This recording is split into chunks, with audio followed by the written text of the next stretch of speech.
ठीक है, किसी बंदे को क्या चाहिए कि एग्ज़ाम में रिजल्ट्स अच्छे चाहिए, तो वो भी हो सकता है 30-40 दिन नो फैप करे, उसके बाद उसकी कंसंट्रेशन अच्छी बनने लग जाए, चलो उसका भी गोल ख़त्म हो गया।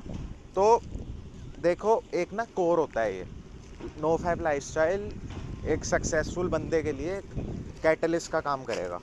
इसका ये मतलब है कि तुम्हें वो चीज़ तो चाहिए ही चाहिए, अब तुम उस एनर्जी को कहीं भी यूज़ कर सकते हो।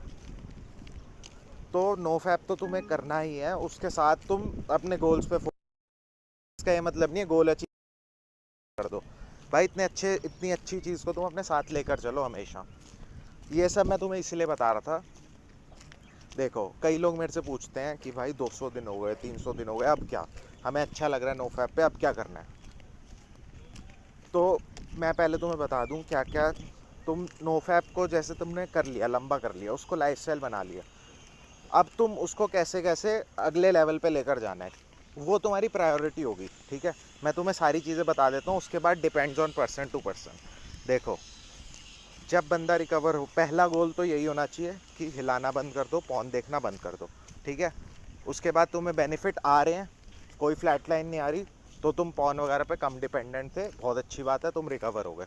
ठीक है, इस बंदे को साइड कर दो। दूसरा बंदा जिसको फ्लैट लाइन आ रही है, तुम तो भाई 1-1.5 साल नो फैप करना ही करना है जब तक तुम्हारी फ्लैट लाइन नहीं जाती, क्योंकि तुम्हारी लाइफ तो बीच में फंस चुकी है। तो तुम्हें तो पहले उस चीज़ से बाहर आना है। ठीक है, तो तुम्हारा तो कोई डेज का चक्कर ही नहीं है, फ्लैट लाइन वालों को डेज वेज से कोई लेना देना नहीं है। तुम्हें सिर्फ ये देखना है कब तुम्हारे बेनिफिट्स वापस आएंगे नो फैप के। ठीक है, अब तीसरा बंदा वो है जो रिकवर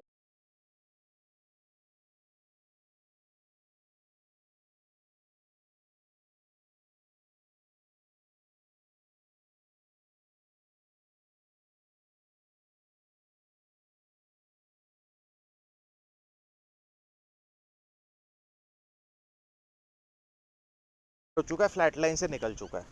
जो बंदा फ्लैट लाइन से निकल चुका है, रिकवर हो चुका है ना, उसके पास क्या, वो उसको क्या करना चाहिए। अगर वो सोच रहा है ना कि मैं हिला लूँ पॉन ना देखूँ, पॉन देख लूँ हिला ना लूँ, ये दोनों केसेस में ना उसका चूतिया ऐसा कटेगा कि वो सोच भी नहीं सकता। मतलब बहुत ज़्यादा बड़ी गलती हो जाएगी ये। जो बंदा इतनी भैंचो स्ट्रगल करके बाहर आया उस चीज़ से, सब कुछ बढ़िया हो गया, उसके बाद उसमें जाने की सोचना भी नहीं है उस बंदे ने। तो जो रिकवर हो चुका है, फ्लैट लाइन से निकल चुका है, उसको उसके पास क्या क्या ऑप्शन है। हो सकता है तुम्हारी एज कितनी कितनी भी एज हो, भी नहीं बोलते हैं, जो सेक्स भी नहीं कर रहा, कुछ भी नहीं कर रहा, ऑब्वियसली उसको बेनिफिट ज़्यादा मिलेंगे, ऑब्वियसली उसके करियर में उसको हेल्प ज़्यादा मिलेगी बजाय उसके जो सेक्स कर रहा है, क्योंकि सेक्स में सीमन तो निकलता ही है। ठीक है, सब मन को समझाने वाली बात है, सेक्स में सीमन तो निकलेगा ही। अगर तुम रोज़ रोज़ रोज़ घचा गच करते रहोगे तो भाई सीमन तो तुम्हारा निकल ही रहा है, एक बारी को तो तुम्हें लगेगा ही, लो थोड़ा तो लो लगेगा ना, बजाय उसके जो सीमन नहीं निकाल रहा। तो सेक्स कर सकते हो तुम मॉडरेशन में, रेगुलर सेक्स तो करना ही नहीं है। मॉडरेशन डिपेंड्स ऑन यू, क्या तुम्हारी रिलेशनशिप है, क्या तुम्हारा गोल है लाइफ का, अगेन वो तुम्हारी प्रायोरिटीज़ हैं। या फिर तुम ब्रह्मचर्य कर सकते हो, वो हर कोई कर नहीं सकता, देखो सीधी बात है। जो करना चाहे या थोड़े टाइम का ब्रह्मचर्य करना चाहे, वो फिर डिसाइड कर ले कि यार मेरे को सेक्स भी नहीं करना, कुछ भी नहीं करना, हिलाना और पॉन देखने का तो सीन ही नहीं है। ठीक है, ये उसके लिए भी है जो बंदा जिस बंदे को कोई फ्लैट लाइन नहीं है, उसे अच्छा लग रहा है नो फैप करके।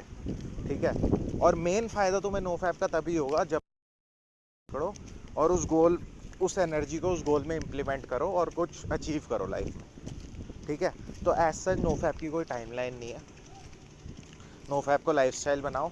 मैं डेज वेज का तो बकचोदी कोई मानता ही नहीं हूँ। मैंने तुम्हें 3 केसेस बता दिए, जिसको फ्लैट लाइन नहीं आई, जो अच्छा फील कर रहा है, बेनिफिट्स आ रहे हैं। जिसको फ्लैट लाइन आई, वो फ्लैट लाइन से उसको फ्लैट लाइन से निकलना है, और जो फ्लैट लाइन से निकल चुका है उसको डिसाइड करना है कि ब्रह्मचर्य करना है उसको, या फिर मॉडरेशन में सेक्स करना है। इन एनी केस हिलाना भी नहीं है और पॉन भी नहीं देखनी। और कभी ज़िंदगी में ये मत सोचना कि मेरे 200 दिन हो गए, मेरे 100 दिन हो गए, मेरे 150 दिन हो गए, बहुत हो गया भाई।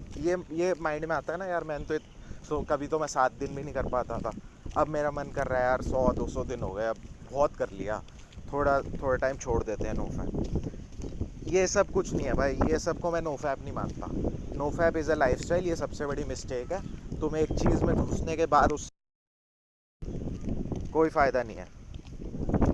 ठीक है। है। तो अगेन डेज वाला जो कॉन्सेप्ट है वो 3 केसेस तुम्हें बताया, तीनों केसेस के लिए अलग अलग रहेगा, और बेनिफिट्स टाइमलाइन तीनों केसेस में अलग अलग रहेगी, ठीक है। और देखो यार, रिकवर होने में टाइम लग सकता है, 1.5-2 साल, 1-1.5 साल रिकवर होने में टाइम लग सकता है, जो 6-6, 8-8 साल, 10-10 साल से हिलाते हैं, वो मैं तुम्हें पहले ही बता चुका हूँ। उसमें कोई पैनिक वाली सिचुएशन नहीं है। और कई लोग मेरे से करूँ अगर फ्लैट लाइन आ रही है, कुछ नहीं कर सकते, अपने अपने एंड से बेस्ट दो, मेडिटेशन करो, डाइट अच्छी लो, एक्सरसाइज करो, जितना तुमसे हो सकता है वो करो। उसके बाद भाई एक्सेप्ट कर लो, जो आ रही है वो होना है ना, फिर वो अपने टाइम के हिसाब से चीज़ ठीक होगी ना। अब ये नहीं हो सकता ना कि तुम्हारे चोट लगी और तुम एक की जगह 4 टैबलेट खा लो तो जल्दी ठीक हो जाओगे, उसका भी नुकसान है। तो हर चीज़ अपने सिस्टम के साथ चलेगी, उसको अपने सिस्टम के साथ चलने दो।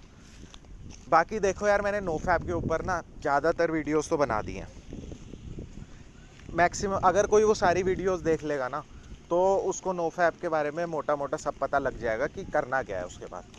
बाकी अभी देखते हैं यार चैनल का फ्यूचर क्या है, मैं भी सोच रहा हूँ, तुम भी सजेशन देना। तो ये वीडियो थी नो फैप टाइमलाइन और नो फैप लाइफस्टाइल के ऊपर। Okay guys, signing out.